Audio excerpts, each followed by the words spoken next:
wanted was my high school self back. All I wanted was me back. I'm not asking for nothing that's extra. I just genuinely just wanted to get myself back to who I knew I could be.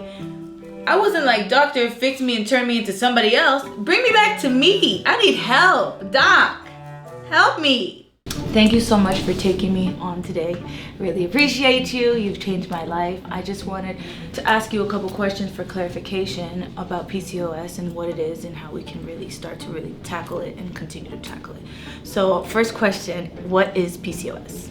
So PCOS stands for polycystic ovarian syndrome. It's a condition that affects 5 to 7% of women. In the reproductive age, it can go up to about 15%. So it's a very significant number. It's one of the top causes of infertility on the planet. And it's a condition where the ovaries secrete extra androgens, which is a male hormone. So by doing that, they can this elevated androgen levels in the blood can cause a lot of problems, including irregular periods, acne, facial hair, hair loss. Majority of these patients are also insulin resistant, so they struggle with weight gain throughout their life. So it's a combination of symptoms. Unfortunately, it doesn't get diagnosed regularly. Why? I don't know. If you find out, let me know. Yeah, absolutely. But I think education and educating patients is very, very important. I believe that everyone needs to be their own advocate. I always tell patients, if you're 25, walking around, or older than 25, with acne, facial hair, hair loss, irregular period, you're overweight and you can't lose your weight, there's something wrong. So unfortunately, because these patients don't get diagnosed and they go to the doctor and the doctor tells them to diet and exercise, that regimen doesn't always work for PCOS patients, so it's difficult. Polycystic ovarian syndrome. You need 2 out of 3 to get the diagnosis. Number 1 is irregular periods. These are patients who basically report not having regular cycles. Number 2, these patients on ultrasound have PCOS looking ovaries on ultrasound. Basically, you see these little fluid-filled cysts in the ovary. And number 3 is elevated testosterone symptoms or elevated testosterone in the blood. That's the easiest way to diagnose it. If someone doesn't have an elevated testosterone in the blood, that doesn't mean they don't have PCOS, right? I have patients that are like, oh no, my doctor checked and told me I don't have elevated testosterone. It's not true. If you have elevated testosterone symptoms, that qualifies. What are elevated testosterone symptoms? It could be acne, body hair.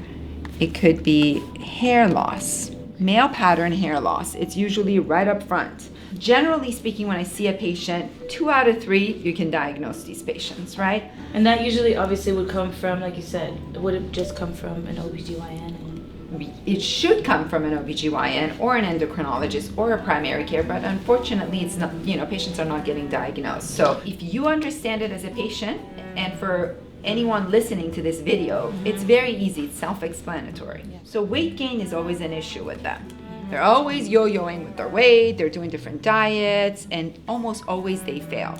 These patients also tend to have mood disorders. They sit on this spectrum of mood disorder. They could be just moody or have anxiety and depression. And it's one of the top causes of infertility on the planet. If you're gonna forget everything I tell you, don't forget this part. It causes infertility 2 ways. 1, because the periods are completely irregular and these patients are not ovulating regularly, they can't get pregnant, right? So this part we can fix. The second part that's concerning is when the quality of the egg goes down and they go to their doctor does an ultrasound, oh, you have so many eggs, you're good. You have to remember, PCOS patients, especially after their mid-30s, the quality of egg shoots down. And because of all the hormonal imbalances that happen to them, I won't go into the details. Yeah. PCOS patients almost always have a normal or above normal egg count. We cannot test for quality. For that reason, in my patient population, the general recommendation is to freeze eggs before age 35. I'm so aggressive, I push my patients to freeze before 30. So these are patients that might have miscarriages after miscarriages and no one can figure out why. It's the quality. I want to teach you in a very simple way what happens in a PCOS body that's completely different than a person without insulin resistance. So majority of PCOS patients have a condition called insulin resistance. A lot of these patients give you a family history of diabetes. They have a mom, dad, grandpa, grandma, someone with diabetes. When we consume sugars or carbohydrates, we have sugar in our blood, right? We make sugar. Sugar stimulates our pancreas to release a hormone called insulin. The job of insulin is it goes to the cells in the body. It makes our cells sensitive basically to taking this sugar into the cell and turning it into energy. So it stimulates the cells to pick up the sugar out of the blood and turn it into energy. But what happens in a PCOS patient? When they eat sugar and their insulin gets secreted, they're insulin resistant. So the cells in their body do not respond to the levels of insulin. They're not pulling the sugar in. So sugar bounces in their blood, right? Wow. And their insulin goes up. High insulin does several things. It takes the sugar. It's a fat storing hormone. It takes the sugar and it forces our body to make fat, and the fat causes weight gain. But insulin does one more thing. Insulin stimulates our ovaries to secrete a hormone called testosterone. It is this testosterone that causes the irregular bleeding. So when we're not ovulating regularly, it's harder to get pregnant. Elevated testosterone can cause acne, facial hair, body hair, and hair loss. Weight gain, irregular period, acne, body hair, facial hair, hair loss, right? All part of PCOS. It all starts with this high insulin. So how do we fix it? Cure me. What is the cure? Give me the cure. I wish I had, a magic pill to fix everything, but so we can't cure it, but we can suppress all the symptoms. Okay, obviously, look how amazing you look. Thank you. The source is what? Sugar intake. Calm that down. Calm that down. Good job. So number one, I always say, low sugar diet. Honestly, this should be your religion. No negotiations. Yeah. Number two, exercise is so important. When we exercise, our cells uptake the sugar in, so it lowers our insulin, it lowers our blood sugar. Diet and exercise are a must. Number three is a medication called metformin. First of all, it's an anti-aging longevity pill, right? Our goal is to lower the insulin. Low sugar diet, exercise will lower your sugar. Metformin will lower the glucose and lower the insulin. Once the insulin goes down, what happens to our weight? When your insulin goes down, what happens to your testosterone levels? Go down. What happens to your periods? They become more regular, and all these symptoms. Yeah.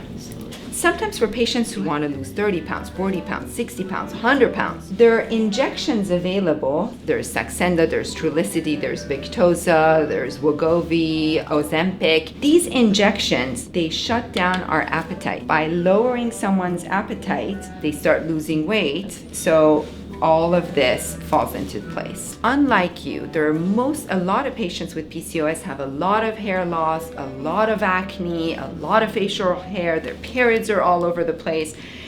Then metformin alone is not enough.